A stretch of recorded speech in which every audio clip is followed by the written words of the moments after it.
In this week tutorial, I'm going to explain you how you can use Automox. So basically, this is a software for IT teams.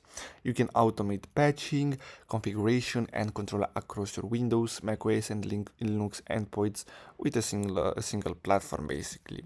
Now, if we go to pricing, we can see that it starts at $1 per endpoint per month with annual commitment. So here we can see the features, so Windows, macOS, and Linux, operating system patching.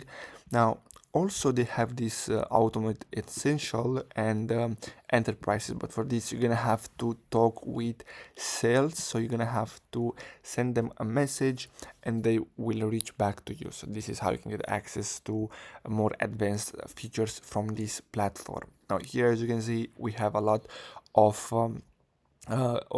features like remote control, so you can instantly troubleshoot Windows and macOS from remote, and as I said, much more. So basically that's all for today's video, guys. Thanks for watching.